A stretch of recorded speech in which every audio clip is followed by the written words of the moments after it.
we live in an Amazon Prime world, right? Like I remember, I'm old enough to remember when Amazon Prime came out, and it was actually shocking to us because we never understood what it was like to get something the very next day. You could order it one day and then you could get it the next day, which was just shocking to us because come on, y'all remember, you would order something and it would take weeks.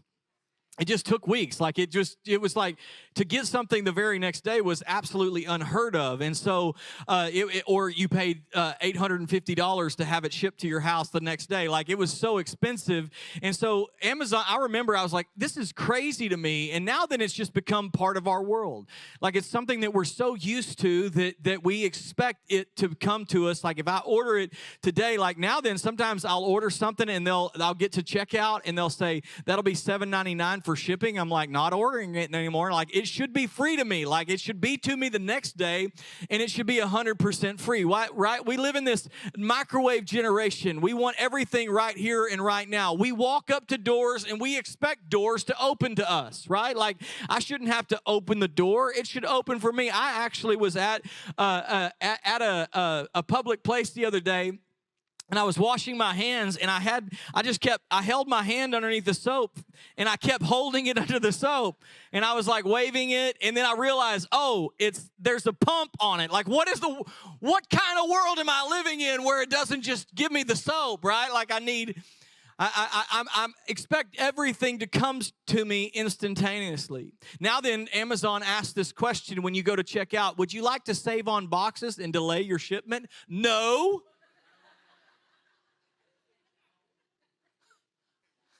I don't care about boxes.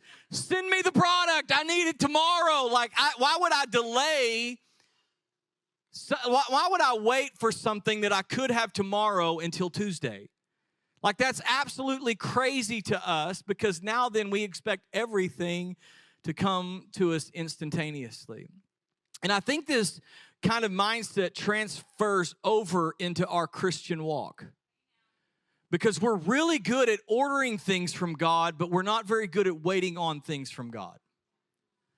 Like we're really good at asking God for something and praying and standing and believing for a short amount of time. But then after we feel like it should have already happened, then we end up giving up, or we end up stop praying, we stop asking, we stop believing, we stop standing, and we just say, you know what, that I guess it's just not meant to be. And we end up walking away. We don't understand persevering prayer. We understand like, God, I want you to give this to me. And we expect God to show up and give it to us right that moment, in that second, like as soon as it leaves my lips, it should be in my life. But that's not what the Bible teaches us.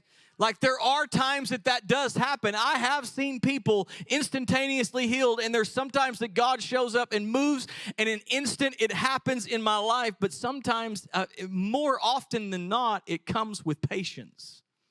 It comes with standing. It comes with believing.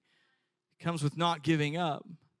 And I think that the reason why the church is not really good at being patient and waiting on the things of God is because we've been really good at talking about the faith element of prayer. Like we talk about faith, like you need to stand in faith, you need to believe God, you need to confess. Like, and don't get me wrong, faith is a major deal. Like faith is a major part of your Christian walk. You need to stand in faith. You need to grow your faith. Like all of these things are important. The Bible talks about faith a lot. In Hebrews 11:6 it says, but without faith it is impossible to please God. So faith is a big deal to God. And so the church, we are going to continue to talk about the importance of faith in your life. But what we have not done a great job of doing is talking about patience. Because patience is equally as important when it comes to praying and believing God.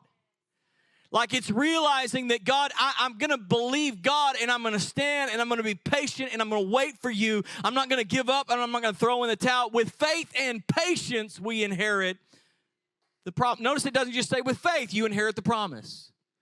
It says with faith and with patience, you inherit the promise. It's like a combo meal. Like when you go to McDonald's and they say, would you like fries with that? Of course I want fries with that. Well, I think sometimes when we pray, God says, you want patience with that? No, of course I don't want patience with that. The devil is a liar. I hate patience, right? I understand that patience is a virtue, but it's not my virtue. I want what I want, and I want it right now.